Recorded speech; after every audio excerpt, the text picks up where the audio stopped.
Estamos de vuelta, hemos regresado, hemos vuelto, nos hemos tomado un tiempo, nos lo hemos tomado con calma, hemos vagueado, nos hemos hecho de rogar, que cada uno lo llame como quiera, pero hemos vuelto. Episodio número 6 de Crossover Podcast. Tenemos ya más podcasts, más episodios de podcast que revistas de Crossover. Y eso ya, con eso ya, hemos dado un paso adelante. Muy buenas, Filippi, ¿cómo estamos? Muy buenas. Hostia, también es más barato hacer programas que hacer revistas. Más barato y más sencillo también, ¿verdad?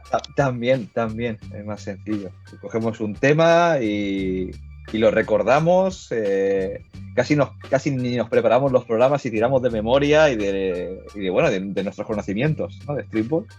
Que al final un poco, pues, esa era la idea y lo dijimos en el primer episodio, ¿no? Dos viejunos, dos old school, dos OGs sentados en un parque hablando de baloncesto callejero, ¿verdad? Sí, y de nuestras batallitas. Exacto. Si alguien ha llegado hasta aquí y se ha escuchado todos los episodios de Crossover Podcast, enhorabuena, lo primero, gracias, lo segundo, y si tú acabas de llegar a este podcast por casualidad y quieres saber quiénes somos, de dónde venimos y a dónde vamos, pues puedes recurrir a cualquiera de las plataformas de audio que se encuentran en internet hoy en día, ¿no? iVoox, iTunes, Spotify, todo. Si eres uno de esos raros como yo y tiras de YouTube, en mi canal de YouTube los vamos subiendo también, Antonio Gil Sosé, ahí los podéis encontrar. Y vamos, básicamente tenéis más formas de encontrarnos que nuestras propias madres.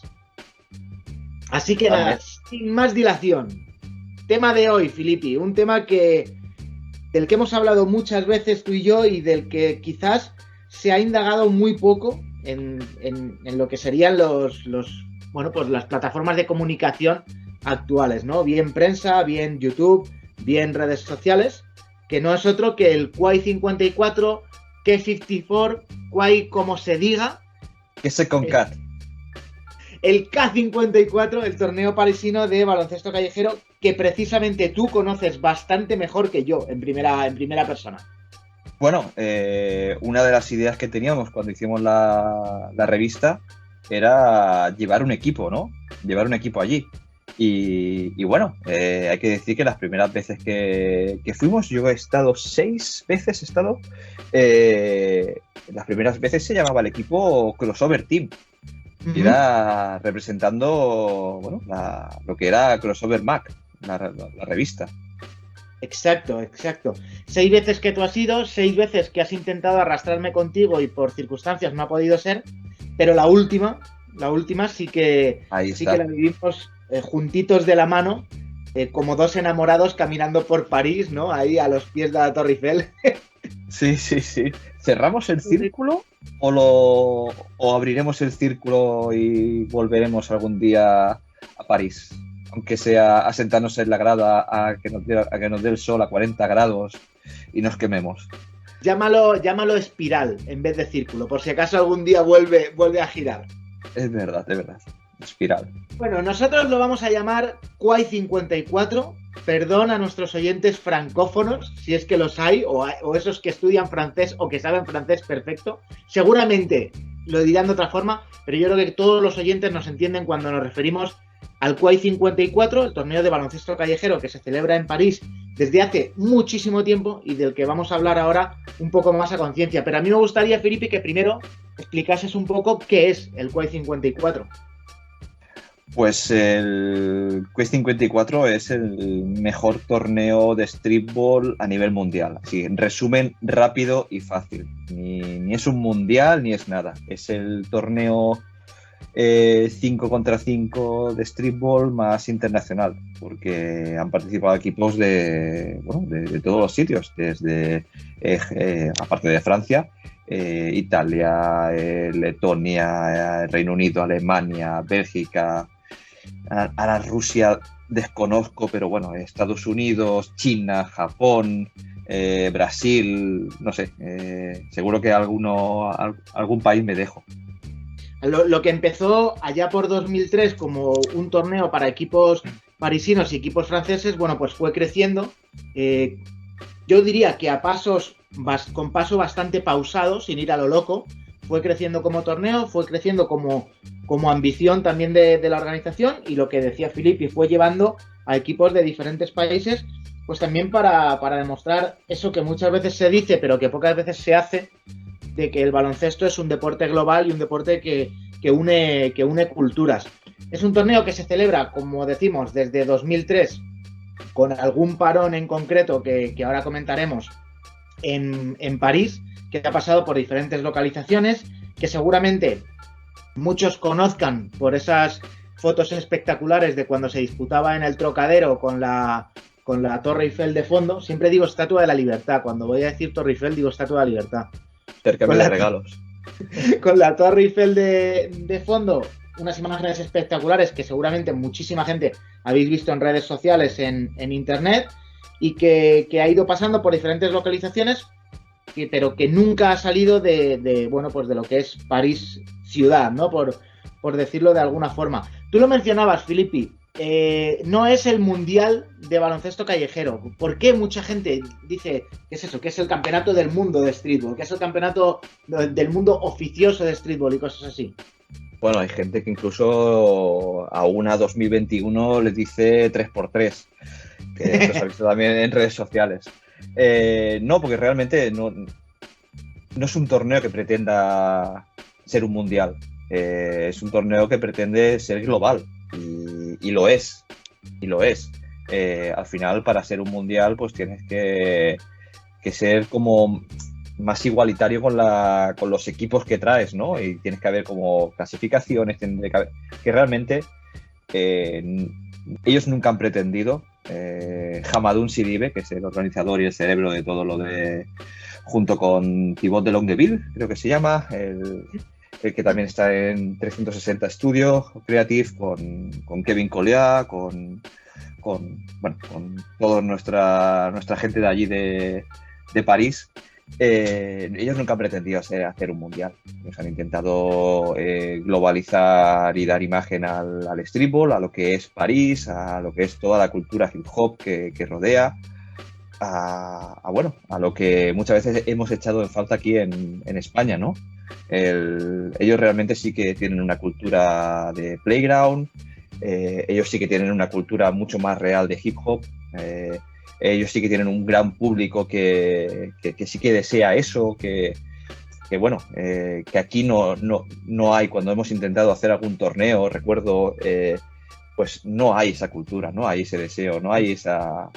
Porque lo que siempre decimos es que el gran secreto del Q54 es el público. Pues sí, ese es el gran secreto y es el gran poderío que tiene la marca Q54.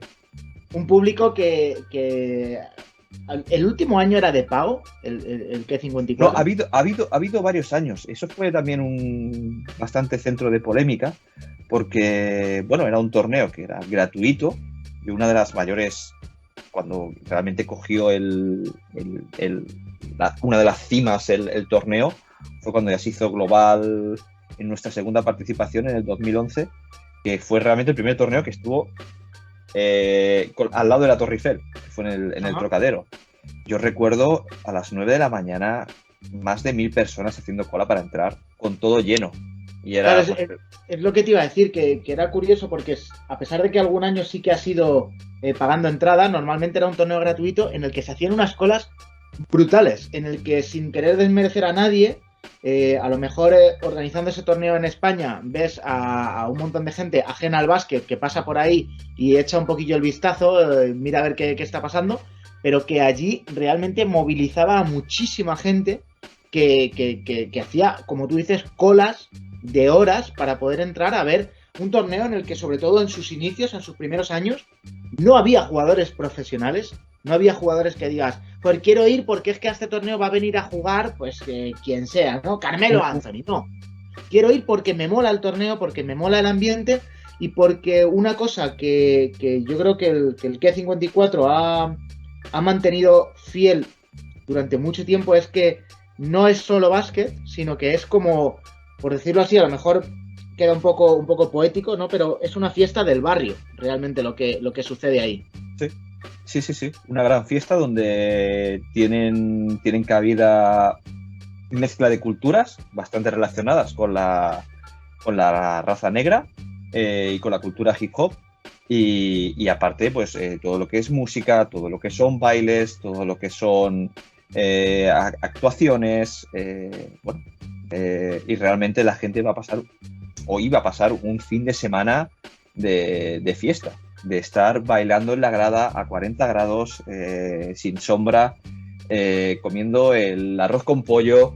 Que eso, aparte, yo solo lo he comido en New York y en París, en torneos de baloncesto. Y bueno, y luego pasó que para el 10º aniversario sí que las marcas apretaban mucho y se hizo de pago. Y fue un pequeño fracaso, porque coincidiendo con el 10º aniversario, claro, si tú has pagado, no sé si recuerdan, 40 o 60 euros eran por entrada, pues no voy a estar desde las 9 de la mañana allí cogiendo sol. Sí, puedo ir a los conciertos o a media tarde y ya estoy para los partidos guays. Y Cuando yo creo pagas, que exiges un poco más, ¿no? Cuando sí, pagas. sí, sí, sí, sí. Y yo creo que fue un pequeño fracaso. Y parte de eso fue el lockout, ¿no? El lockout del 2013, de que con Hamadun enfrente dijo que no, que o volvía a ser gratuito o no hacía el torneo. Y no se hizo. Antes de llegar a ese 10º aniversario, antes de llegar a ese lockout y antes de llegar a las participaciones de Crossover Team y de No Spain No Game posteriormente, ¿no? De las que además nos podrás contar muchísimas cosas. Bueno, decir que el torneo empieza como un torneo muy underground, que se celebraba, y lo tenía por aquí apuntado y ahora se me ha escapado, en un playground en muy de Levallois. barrio. Correcto. Se celebraba allí, era como muy underground, era como muy local, por llamarlo de alguna forma, y en 2005, 2 años después, sí que pega, bueno, pues un salto, no sé si decir un salto de calidad, que no creo que sea justo decir eso, pero sí a lo mejor un salto mediático y un salto de, bueno, pues organizativo quizás, ¿no? Con la sponsorización de Nike, que bueno, pues colaboró con el torneo y lo hizo un poco más visible quizás para el público general. Y un torneo, el de 2005, en el que además, y gracias a la marca Nike, entre otras cosas, y a la organización del K54, pues aparecen muchísimas personalidades del baloncesto callejero estadounidense, sobre todo neoyorquino, con el equipo de Terror Squad, que por entonces había ganado el torneo del EBC, del Rucker Park, del que hablamos en uno de nuestros episodios anteriores. Lo había ganado ya en 4 ocasiones. Trajeron también a Bobito García y a Project Playground para hacer sus shows de los descansos, sus shows de entre partidos.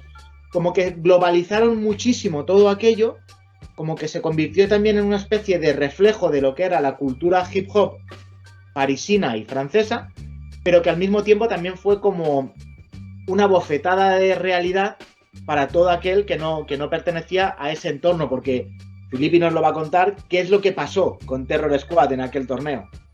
Bueno, Terror Squad, no sé si fue el primer año que vino, o no, el año anterior vino otro equipo americano de New York que ganaron el torneo bastante sobrado.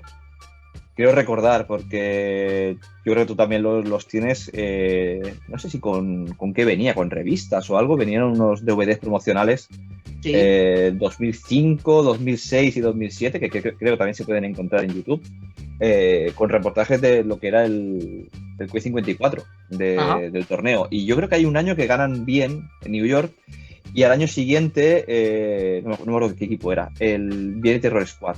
Y con Terror Squad sí que hay más problemas, porque Terror Squad venía de ganar 3 años seguidos, ¿no? El EBC, y bueno, y cuando vienes de Wise, cuando traes tu nombre pero no traes tu juego, pues pasa lo que pasa, ¿no? Que Terror Squad, para quien no lo conozca o para quien no lo tenga ubicado, podemos decir que es posiblemente el equipo más dominante de la historia de los torneos de baloncesto callejero de Nueva York y de Estados Unidos, en el que a lo mejor la gente que es un poco más aficionada al playground, pues bueno, puede reconocer perfectamente a nombres como Karim Reed, de Best Kept Secret, un viejo conocido del baloncesto español como Darren Phillip, DP, DJ McFarland, Rafer Alston, jugó algunos años con Terror Squad en el Rucker Park, Stephon Marbury, Bayron Davis, muchísimos jugadores de la NBA pasaban por ahí porque es un equipo que entrenaba el que yo creo que es el mejor entrenador de baloncesto callejero de la historia, Mousey, y que dirigía desde los despachos, entre comillas, todo un mastodonte de la cultura urbana norteamericana y yo creo que mundial como Fat Joe. Entonces era un equipo que bueno, pues que gozaba de muchísima fama, que gozaba de muchísimos títulos en Estados Unidos y que llegaba un poco pues como cuando Estados Unidos se presenta en unos Juegos Olímpicos o en un Mundial de baloncesto, pero con todas sus estrellas de verdad, ¿no? Esa era la intención. Y lo que sucedió es que después en su segundo partido en el torneo, bueno, el nivel físico, la permisividad de los árbitros hace que se provoque una tangana entre Mookie, que es otra gran leyenda viva del baloncesto callejero de Estados Unidos, con un tío que le sacaba 2 cabezas, y después de remontar el partido, después de ponerse por delante en el marcador y con tiempo todavía por jugarse, a raíz de esta tangana, los jugadores de Terror Squad deciden que no van a soportar más aquello, que no están dispuestos a recibir palos cada vez que entra en una canasta, que no se pite nada, una versión, un punto de vista, como en todo, y retiran al equipo del campeonato, dejando un poco coja a la organización hasta cierto punto, porque en realidad su rival sigue adelante en el torneo, pero sí sobre todo dejando la imagen de que el EBC es un torneo con mucho prestigio en Estados Unidos, pero que no solamente por venir de allí pues puedes conseguir mismos éxitos en un torneo como el K54. De hecho, Amar Así, del que hablaremos, en una entrevista que le hicimos para Crossover Magazine, en el número 3 de abril de 2010, fíjate, Filippi, hacía referencia a esto que sucedió, ¿no? Y decía, se dice que el K54 es un torneo más físico. Quizás cuando ellos vinieron a Francia se pensaban que podrían jugar como los Harlem Globetrotters, pero cuando vieron la realidad en la cancha, que no hay demasiadas faltas y todas esas cosas, cambió su punto de vista. Bueno, pues de una forma u otra, lo que ahí se demostró es que el K54 hacía honor a ese eslogan que Filippi ha nombrado hace escasos minutos y que yo creo que ha acompañado al torneo desde sus inicios, que es el Bring Your Game, Not Your Name, trae tu juego y no tu nombre, porque realmente da igual quién seas, que cuando juegas en el K54 es otra historia, ¿verdad? Sí, aparte es un torneo muy difícil de jugar como jugador, porque, bueno, en los primeros años era una pista, era un playground, que lo acondicionan un poquito, pero el resto de años, ha ido mejorando mucho, porque ya no es... Se ha jugado desde cemento a ahora ya colocar una pista de parquet que montan con las gradas al lado, montan las canastas, quieras o no, hay un poquito de viento, el ambiente ensordecedor realmente, con toda la música, y que realmente el tiempo de juego es muy pequeño, porque son 2 partes de 12 minutos a tiempo corrido. Eso es. Entonces es muy difícil jugar porque todo es muy precipitado. Es un torneo donde dominan los pequeños, donde se juega duro, donde, siempre te puedes quejar de que uno lo ha hecho bastantes veces de los arbitrajes, que barren para casa, es normal también, pero que si no traes tu mejor juego, no juegas duro desde el inicio, pues puedes tener problemas como tuvieron. Y luego la organización decidió evitar traer este tipo de equipos y empezaron a traer equipos de Atlanta. Lo hicieron en 2008. En 2008 volvieron a intentarlo con un equipo grande de Estados Unidos y se trajeron a Sunbelt All Stars, otro de los equipos clásicos de Nueva York, que si no recuerdo mal, y me imagino que por la sponsorización de Nike tenía algo que ver con que aquel año se convirtió en el campeón del Tournament of Champions, que es ese torneo que organiza Nike al final del verano, en el que enfrenta a los equipos que han ganado todos los torneos sponsorizados por Nike, y con Sunbelt All Star pasó algo parecido. También con Lil Ra como entrenador, bueno, pues la final, que la juegan contra la Fusión, la dejan a medias. Y es yo creo que el punto clave de decir, quizás no hay que traer a los Beatles, vamos a empezar a traer a grupos más underground que quieran jugar de verdad a esto que se juega aquí. Es un poco volver también a las raíces de verdad, ¿no? Es justo lo que tú decías, 12 minutos tiempo corrido, un juego muy físico, pocas faltas, es como volver a liga municipal en algunos momentos, ¿no? Sí, pero aparte, el que si pierdes estás fuera. Es decir, si realmente tienes 24 minutos a tiempo corrido para jugar y ganar y al siguiente. Y eres parte del torneo, eres parte de la fiesta, y si pierdes estás fuera. Ya no vales. En el 2010 recuerdo que vino el equipo de Atlanta, creo que era el equipo que ganaba del Kings of the Core, creo que era, torneo que se hacía en Atlanta, y ganaron el año 2010, recuerdo. No sé si 2011 ellos también ganaron o ahora no recuerdo. La memoria ya me... Debut de Crossover Team. Correcto. El año... Sí. Año que... el año 2010 gana la Fusión. Gana la Fusión, creo que es. Con Ali Traoré, con Stitchy Combo. Creo que no estaba Mara, sí. Pero vuelve a ganar la Fusión. Sí. Para un equipo de fuera ganar en Francia es muy difícil. ¿Qué recuerdas tú precisamente como equipo de fuera de aquel primer año en el que el equipo español, el Crossover Team, seguramente eran unos pardillos nivel máximo, claro? Sí, porque aparte fuimos el primer partido del torneo y partido que fuimos a la prórroga y que perdimos de 1 o 2 puntos en la prórroga, estuvimos ahí.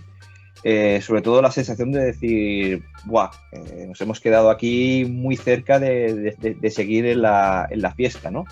Que luego la disfrutamos como niños pequeños todos. Y que nos quedamos con ganas de ir al año siguiente. Yo sé de una anécdota que me vas a contar tú porque la viviste en tus primeras carnes, que es que el primer partido del Crossover Team en París no fue ese de que tú estás hablando del primer partido del torneo, sino que el Crossover Team se puso a tono contra un equipo italiano antes de empezar el campeonato. En el auténtico Quake 54. Lo teníamos cerca del hotel y montamos, la tarde anterior, para estirar un poco las piernas y conocernos un poquito más, pues sí que jugamos un partidillo. Que incluso yo no sé si sabes. Un partidillo hicimos. ¿Cómo se organizó el equipo? O sea, ¿en qué momento tú dijiste, va, adelante, vamos a hacerlo así, voy a llamar a gente, ¿Cómo nació todo? Eso es muy fácil. La primera persona a la que llamé fue Nacho. Shoutouts Nacho. Fue la primera persona a la que llamé y a partir de ahí ya empezamos a montar el equipo. O sea, el único jugador que ha estado yo he estado 6 veces en el torneo. El único jugador que ha estado las 6 veces y que ha sido la referencia del equipo ha sido Nacho. O sea, en torno a Nacho Martín y con Filippi como cabeza pensante, ¿es más sencillo el hacer un equipo de nivel o no? Gracias a Nacho, sí. Gracias a Nacho, sí. Él era el que, ¿cómo te diría? Era más el seleccionador y yo era más el entrenador. Yo también hablaba con organización, lo montaba un poco todo, pero era, un trabajo conjunto entre Nacho y yo. ¿Quién había en aquel equipo, tío? El primer año recuerdo que estaban Pep Ortega, Roger Fornas, Juli Garrote, Aman Vila, estaba Jonathan Barceló, Salva Arco. Estoy tirando de memoria. Eso se avisa y hubiera buscado las fotos.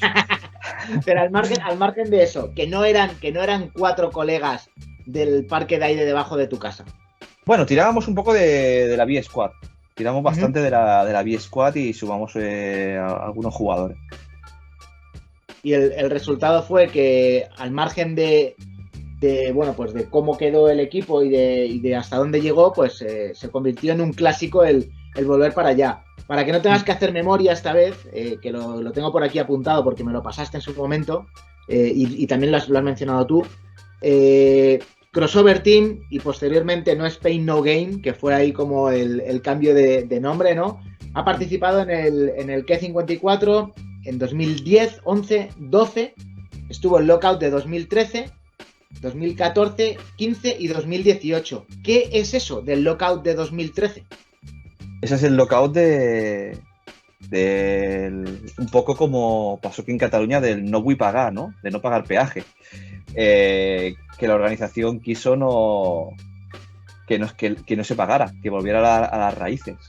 Y realmente de los mejores recuerdos que tengo de torneo fueron la primera vez, siempre se recuerda. 2011 fue muy pepino el torneo, y 2014 fue también muy buen torneo.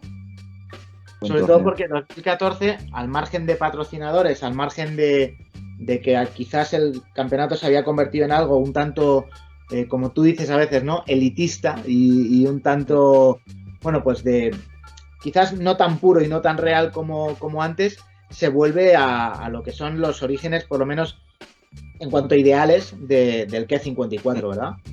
Sí, ya te digo, la organización siempre ha mantenido mucho las raíces. Para mí era espectacular, desde el primer año al último, que cuando vas allí te encuentras a la misma seguridad, a los mismos árbitros, bueno, estos los echaba menos de menos, a la misma gente trabajando alrededor de Hamadún. Eran una familia, realmente era una familia. Y eso, que fue también en 2014, yo creo que ya por aquel entonces el hecho de que primero Nike y luego Jordan Brand estuviesen detrás del torneo como sponsor, y también, bueno, pues sobre todo Jordan Brand con una participación brutal, ¿no? En el sentido de que desde que Jordan Brand sponsoriza el K54 hay muchísimas prendas de ropa hechas expresamente para el campeonato. Ya no solo las equipaciones, también modelos de zapatilla, algunos más y otros menos clásicos, de Jordan Brand, pues con diseños especiales para el torneo. Jordan Brand crea incluso una línea de ropa anual sobre el K50, o sea, con el K54 como hilo conductor, y lo vende en sus tiendas, de gente que a lo mejor jamás en su vida ha visto un partido de baloncesto callejero, lleva una prenda Jordan Brand del K54.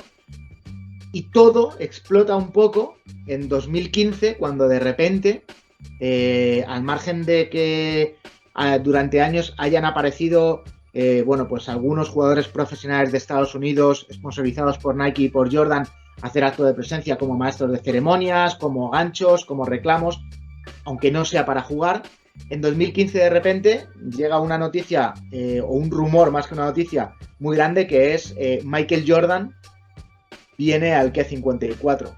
¿Qué pasó en 2015 con el K54 y con Michael Jordan? ¿Ese es el año de Mobb Deep también o no?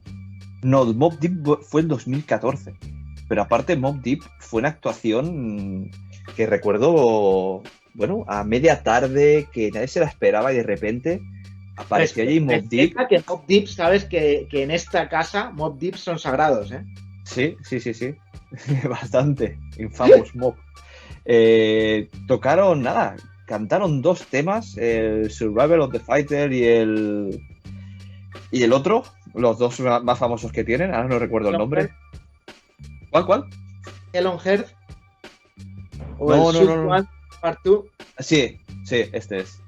Los dos clásicos. Y recuerdo que realmente me comentaba Hamadún que ellos estaban en París por otro tema, y les dijeron, oye, si venís, mira, que nos damos unas camisetas. Sí, nos dais unas camisetas, vamos allí, cantamos un par de temas. Y fueron allí y guau, yo recuerdo que aparte serían ya las 7 de la tarde, ya no había tanta gente era el primer día del torneo, el sábado. y no había tanta gente allí en la pista, en las gradas. Y guay, yo recuerdo de ir un momento que me escapaba para ir al lavabo y fue de Mobb Deep y pasando a mi lado. Y yo dije, ¿qué? Y me quedé ahí, pues bueno, a pie de pista, viéndolos y flipando con ellos. Estuviste ahí, pasó por tu lado Prodigy y dijiste, un Sí. yonki. ¿Quién es este yonki? Sí, pasaron allí los dos y nada. Pero claro, uno de los grandes recuerdos que tengo para mí, porque luego ya empezó el tema musical a ser más modernito, que sigue French Montana y otro tipo de cosas, que uno es más clásico. Y yo recuerdo mucho que vi a Mobb Deep en el Q54. Esto lo comentaremos otro día. Yo vi a Mobb Deep en Madrid, en la sala Aqualum. Pues por aquellas fechas tenía que ser más o menos por aquellos años. Y antes de Mobb Deep, como telonero, salió Pitbull. Ahí lo dejo eso, ¿eh? Cuando Pitbull cantaba Culo, la canción famosa de Culo, apareció Pitbull allí porque Pitbull era muy colega, por lo visto, de Alchemist. Estaba en Madrid para promocionar algo en los 40 o algo así, coincidía con la actuación de Mobb Deep. Y entonces Alchemist le dijo, ¿te vienes y te cantas un par de temas? Y allí nos quedamos todos actuados cuando salió un calvo, blanquito, a cantar una canción que decía Culo, que era como reggaetonera y que no sabíamos qué estaba pasando, ¿no? Y ahora mira dónde está Mobb Deep y mira dónde está Pitbull. Sí. Oye, Filipe, entonces se pasa de la apoteosis, del éxtasis absoluto de 2014 a ese chasco de 2015. Acabo de hacer un pequeño spoiler con Sí. Michael Jordan. Sí, es que en 2015 yo recuerdo llegar a París y decir, ¡buah! Hacer una exposición de Jordan, con zapatillas, con todo, voy a ir. Y ver una cola kilométrica, nunca mejor dicho, kilométrica no llegaba al kilómetro, pero de 700, 800 metros, no exagero. Y la gente, pues tranquilamente, haciendo su cola, que seguramente estarían sus 3 horas para poder entrar. Y yo pasé de hacer la cola, no me perdí la exposición, pero te dice mucho de la cultura Jordan, de la cultura que hay en París. Y recuerdo de la locura que había de que aparecía Jordan, de que aparecía. Ese año no se hizo en el Trocadero, se hizo al lado, y también con la Torre Eiffel de fondo. Recuerdo mucho caos de tráfico para poder llegar, caos para poder entrar. Fue un año que avisaban a los jugadores que tenían que entrar, y desde la megafonía de Gendarmerie, dejar pasar a los jugadores que tienen que jugar, que el partido va a empezar. Y incluso algunos jugadores de nuestro equipo tuvieron problemas para poder luego acceder. Una vez salían del recinto, luego poder acceder era muy, muy difícil. Pusieron pantallas LEDs fuera para ver, había más de 1000 personas fuera viendo el torneo desde fuera.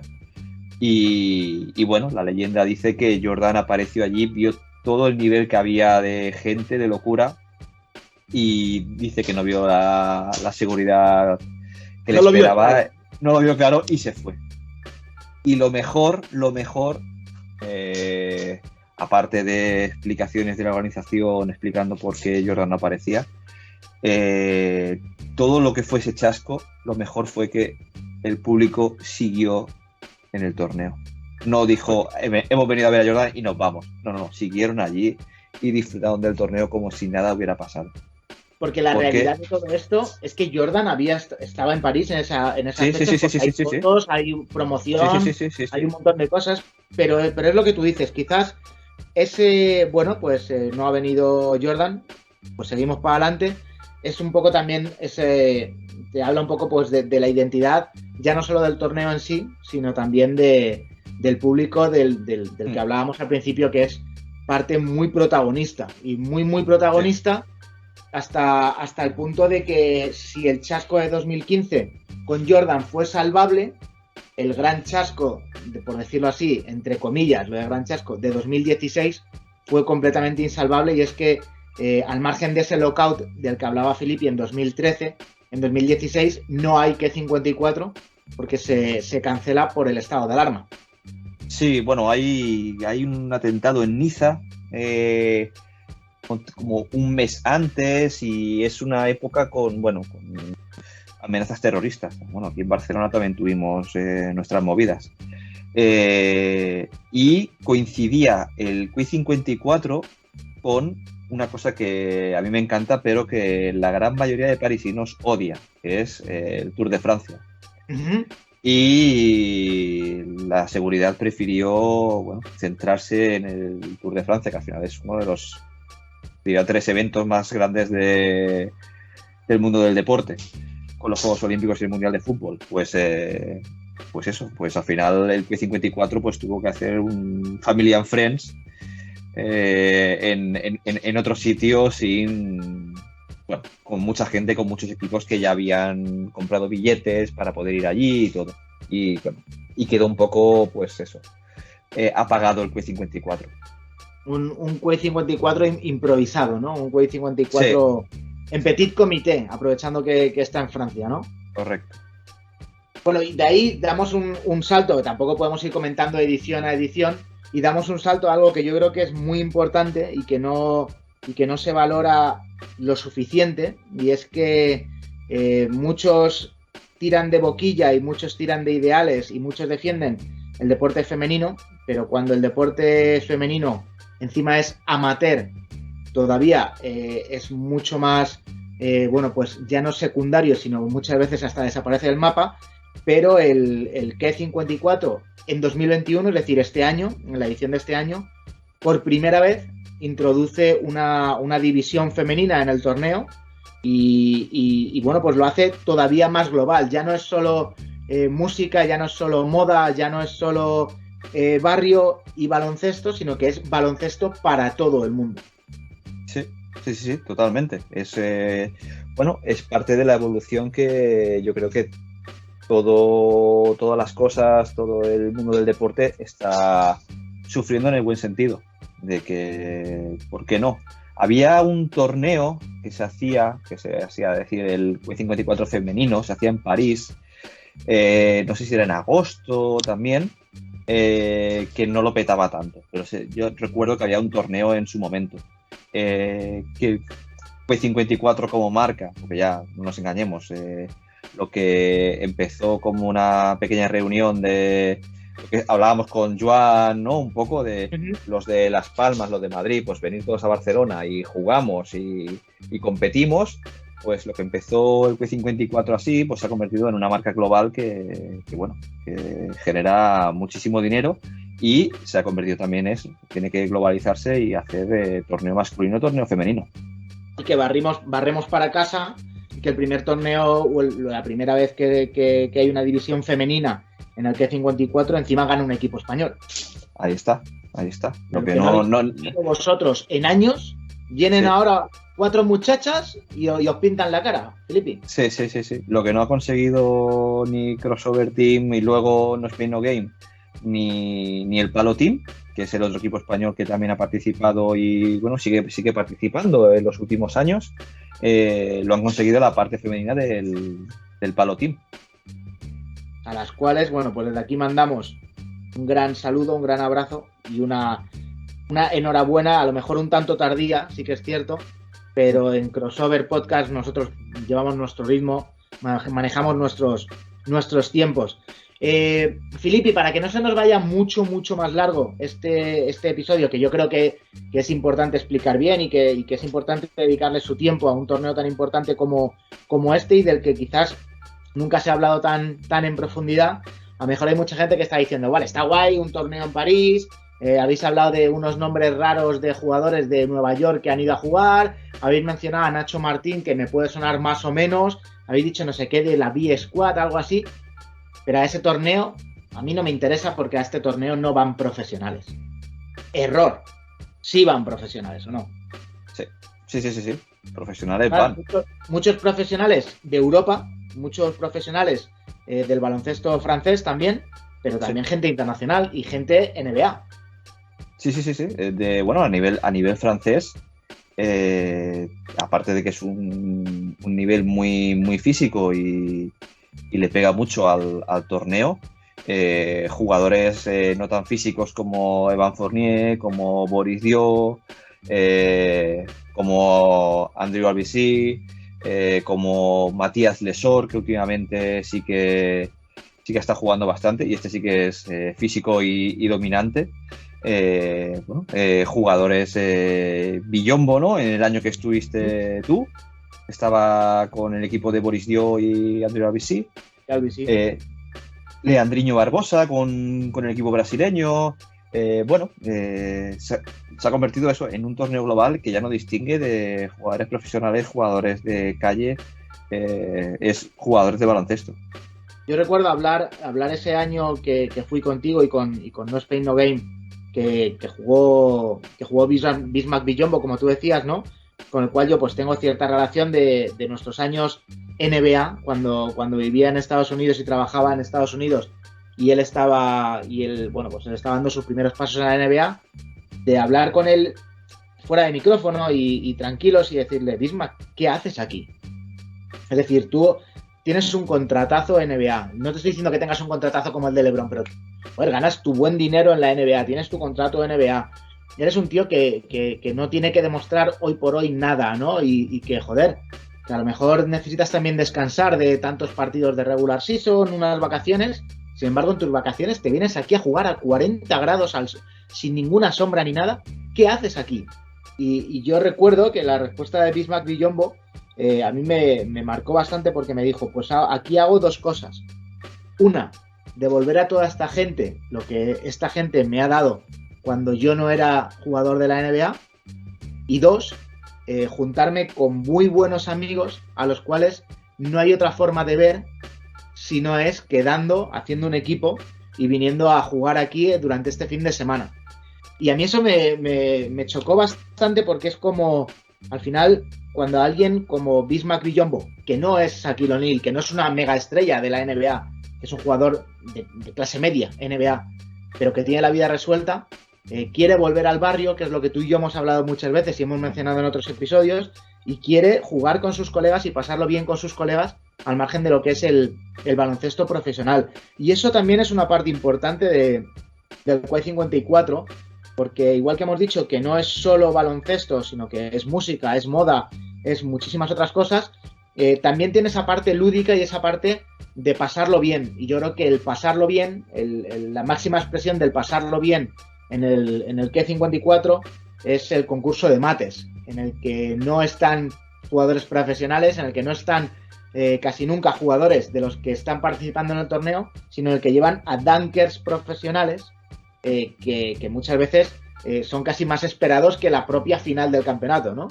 Sí, el concurso de mates, siguiendo la línea que dices, yo sobre todo los primeros 3-4 años los vi en la pista, sentado a 2-3 metros de donde estaban los jugadores, porque es más, se te permite bajar a pista y estar sentado allí, como, al final, definiendo rápidamente con todo lo que estamos diciendo, pues 54 significa familia, ¿no? Un poco. Pues, y la familia que lleva Kadur Ziani, ¿no? Que Kadur Ziani, otro protagonista de nuestro número 3, al final los protagonistas de las dos portadas eran Kadur Ziani y Amar Asif.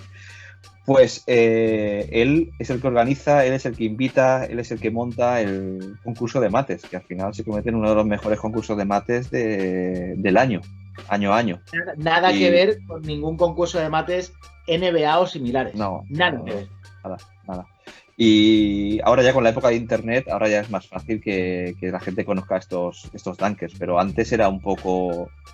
Yo aún la gente se sorprende cuando les digo que conozco, que tengo de colega a un tío que con 40 años le pega una patada al aro, ¿no? O saca la pelota del aro clavada, literal.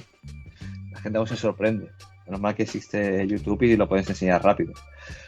Pues claro, ahí yo he podido ver en directo a los mejores dunkers del mundo. Desde Jordan Kilgannon a Chris Staples, GDP...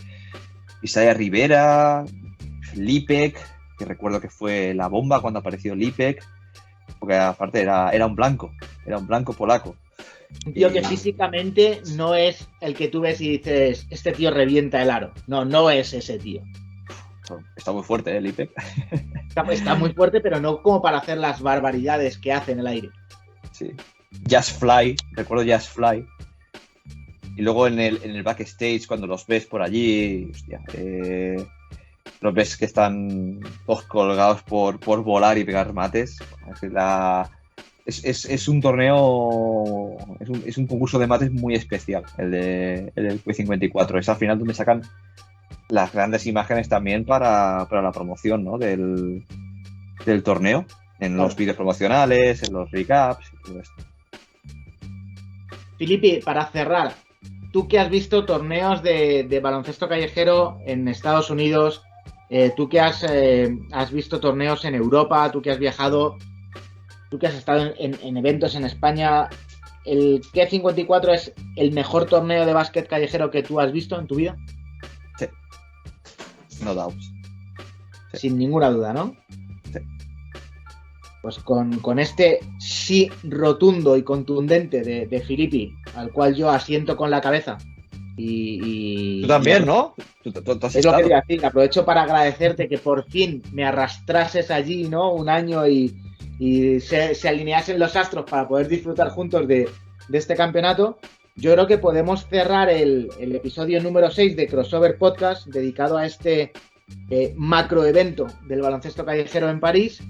Y si te parece, te lanzo aquí un guante, porque lo hemos mencionado, pero no hemos hablado en exceso de Amar Así, al que yo creo que viendo su trayectoria que empezó en los Battlegrounds de Nike y tal, se le podría dedicar incluso un episodio. ¿Cómo lo ves?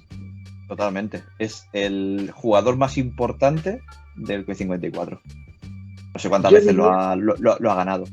Yo diría el jugador 4 o 5 veces más importante del baloncesto callejero europeo ever, de toda la historia, de largo. Podría ser totalmente, sí. Sí. Pues os aplazamos a todos a ese próximo episodio, que no sabréis cuándo va a llegar, pero llegará. Y os agradecemos, bueno, pues haber escuchado este episodio 6 de Crossover Podcast, que como os hemos dicho al principio, podéis escuchar en todas las plataformas de audio que hay en internet, iVoox, Spotify, etcétera, etcétera, que lo tenéis en YouTube y que bueno, pues que no nos vemos, pero nos escuchamos en otro episodio. Filipe, ¿te parece? Encantado. Pues venga, un saludo a todos, un abrazo muy grande. Nos vemos. De fechorías y nos oímos. Au revoir.